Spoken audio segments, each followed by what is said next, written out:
اعوذ باللہ من الشیطان اللعین الرجیم بسم اللہ الرحمن الرحیم الحمد للہ رب العالمین اللہم صلی علی محمد وعلی محمد وعجل فرجہم۔ ناظرین، واجبات نماز کے مسائل بیان ہو رہے تھے کہ آج اس ویڈیو میں ہم جانیں گے کہ تشہد کسے کہتے ہیں اور اس میں کیا ضروری ہے اور کیا مستحب ہے۔ ناظرین، تمام واجب اور مستحب نمازوں میں دوسری رکعت کے دونوں سجدوں کے بعد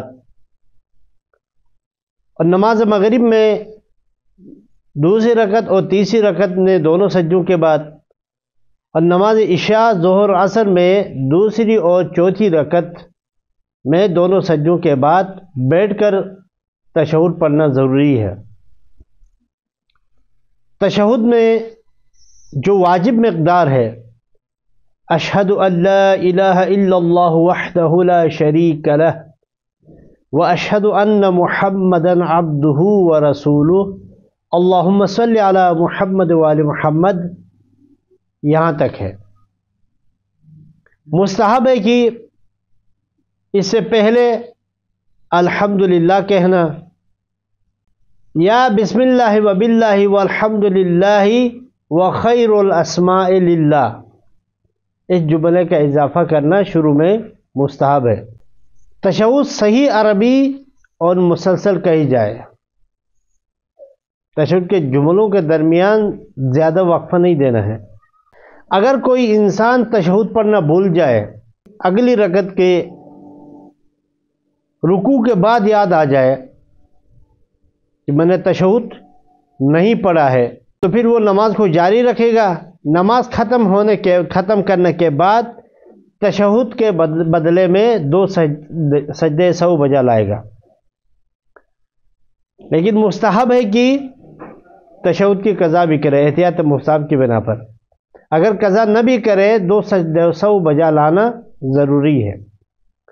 اگر رکوع سے پہلے یاد آ جائے تو پھر اس صورت میں بیٹھ کر تشہد پڑھے گا، پھر دوبارہ تیسری رکعت شروع کرے گا، تسبیحات اربعہ پڑھ کے پھر رکوع اور سجدے، اس طریقے سے اپنی نماز کو جاری رکھے گا۔ تو اب جو بیجا قیام ہوا ہے تو اس کے لیے مستحب ہے کہ 2 سجدے سہو بجا لائے، اگر نہ بھی لائے تو کوئی مسئلہ نہیں ہے۔ تشہد میں مستحب یہ کہ انسان اپنے ہاتھوں کی انگلیوں کو ملا کر رانوں پر رکھے اور نگاہ اس کے دامن پہ ہونی چاہیے، اور عورتوں کے لیے مستحب ہے کہ وہ اپنے رانوں کو ملا کے رکھے، اور تشہد کے بعد وَتَقَبَّلْ شَفَاعَتَهُ وَارْفَعْ دَرَجَتَهُ، یہ پڑھنا بھی مستحب ہے۔ اب اس کے بعد تشہد کے بعد نماز کے واجبات میں سے سلام ہے۔ سلام ہر نماز کی آخری رکعت میں تشہد کے بعد پڑھی جاتی ہے۔ تو اس کے 3 جملے ہیں، پہلے دونوں جملے مستحب ہیں اور آخری جملہ واجب ہے۔ السلام علیک ایھا النبی ورحمۃ اللہ وبرکاتہ مستحب ہے۔ السلام علینا وعلی عباد اللہ الصالحین، یہ بھی مستحب ہے۔ السلام علیکم کہنا واجب ہے۔ السلام علیکم ورحمۃ اللہ وبرکاتہ، یہ ورحمۃ اللہ وبرکاتہ کا اضافہ کرنا یہ بھی مستحب ہے، لیکن جو واجب ہے سلام میں السلام علیکم، یہ واجب ہے مقدار۔ اب جو عام طور پر جس ترتیب سے پڑھنا ہے اسی ترتیب کے ساتھ سلام پڑھنا، پہلے دونوں مستحب جملے، اس کے بعد آخر میں جو واجب و ضروری جملہ ہے اس کو ادا کرنا ہے۔ اگر کوئی شخص سلام کہنا بھول جائے اور اس وقت اسے یاد آ جائے کہ نماز کی شکل خراب نہیں ہوئی ہے، ٹوٹی نہیں ہے، مثلا ایسا کوئی کام نہیں کیا جس سے نماز باطل ہوتی ہے، مثلا قبلے سے منہ پھیر لینا، بات کرنا،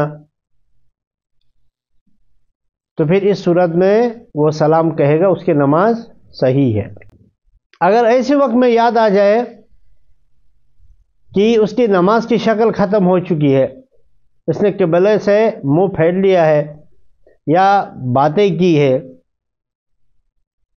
جو مبطلات نماز ہیں ان میں سے کسی مبطل کا انجام دیا ہے، تو اب اس کی نماز صحیح ہے، کوئی مسئلہ نہیں۔ واجبات نماز میں سے کہ ترتیب، جو نماز کے لیے ترتیب بیان ہوئی ہے اسی ترتیب سے بجا لانا ضروری ہے، یعنی نیت، تکبیرۃ احرام، قیام، رکوع، پھر دونوں سجدے، پھر اگلی رکعت کے لیے کھڑے ہونا، پھر قیام، پھر رکوع، پھر سجدے۔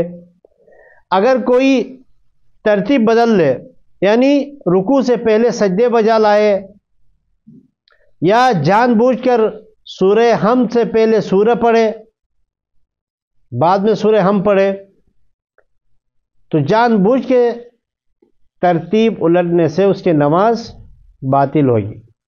واجبات نماز میں سے کہ موالات، پے در پے پڑھنا، یعنی نماز کے افعال اور اس کے اذکار میں زیادہ فاصلہ نہیں ہونا چاہیے، یعنی اتنا فاصلہ دینا کہ لوگ کہے کہ یہ نماز نہیں پڑھ رہا ہے تو اس سے اس کی نماز باطل ہوگی۔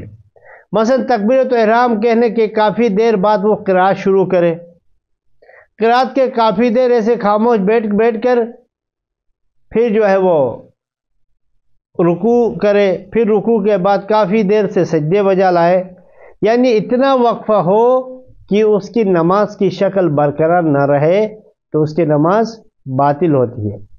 تو اس لیے پھر اتنی جلدی بھی نہیں ہونی چاہیے کہ وضو اس کے نماز کے اذکار ہی ٹوٹ پھوٹ ہو، جو سجدے میں پڑھنا ہو وہ بیٹھ کے پڑھے، جو بیٹھ کے پڑھنا ہو وہ سجدے میں جاتے ہوئے پڑھے، یعنی تیزی سے پڑھے، نہ افعال صحیح طریقے سے انجام دے، نہ اذکار صحیح طریقے سے پڑھے، تو یہ بھی غلط ہے۔ یعنی اس کا اعتدال ہونا چاہیے کہ ہر چیز کو اس کے جگہ پر اور صحیح انداز میں پڑھے، اور اس کے بعد فوراً اگلا فعل اور اگلا ذکر پڑھے۔ نماز کے اندر مستحبات میں سے ایک مستحب قنوت ہے، جو دوسری رکعت میں قرات اور سورہ کے بعد، یعنی سورہ حمد اور سورہ کے بعد پڑھی جاتی ہے۔ دونوں ہاتھوں کو چہرے کے سامنے اٹھا کر جو بھی دعا پڑھی جائے پڑھ سکتے ہیں، لیکن بہتر ہے اور مستحب یہ ہے کہ لا الہ الا اللہ حلیم الکریم، لا الہ الا اللہ العلی العظیم، سبحان اللہ رب السماوات السبع ورب الارضین السبع وما فیہن وما بینہن وَهُوَ رَبِّ الْعَرْشِ الْعَظِيمِ وَالْحَمْدُ لِلَّهِ رَبِّ الْعَالَمِينَ۔ اس دعا کا پڑھنا بہتر ہے۔ مستحب ہے کہ انسان قنوت بلند آواز سے پڑھے۔ ناظرین، نماز کے واجبات نماز کے احکام بیان ہو چکے، اگر ان موضوعات کے مطابق کوئی سوال ہے تو کمنٹ میں کر سکتے ہیں، انشاءاللہ اس کا جواب دیا جائے گا۔ ہمارے ویڈیو کو لائک کریں، شیئر کریں، ہمارے چینل کو سبسکرائب کریں، بیل آئیکن کو دبائیے تاکہ نئی آنے والے ویڈیوز کا آپ کو مل سکے۔ والسلام علیکم ورحمۃ اللہ وبرکاتہ۔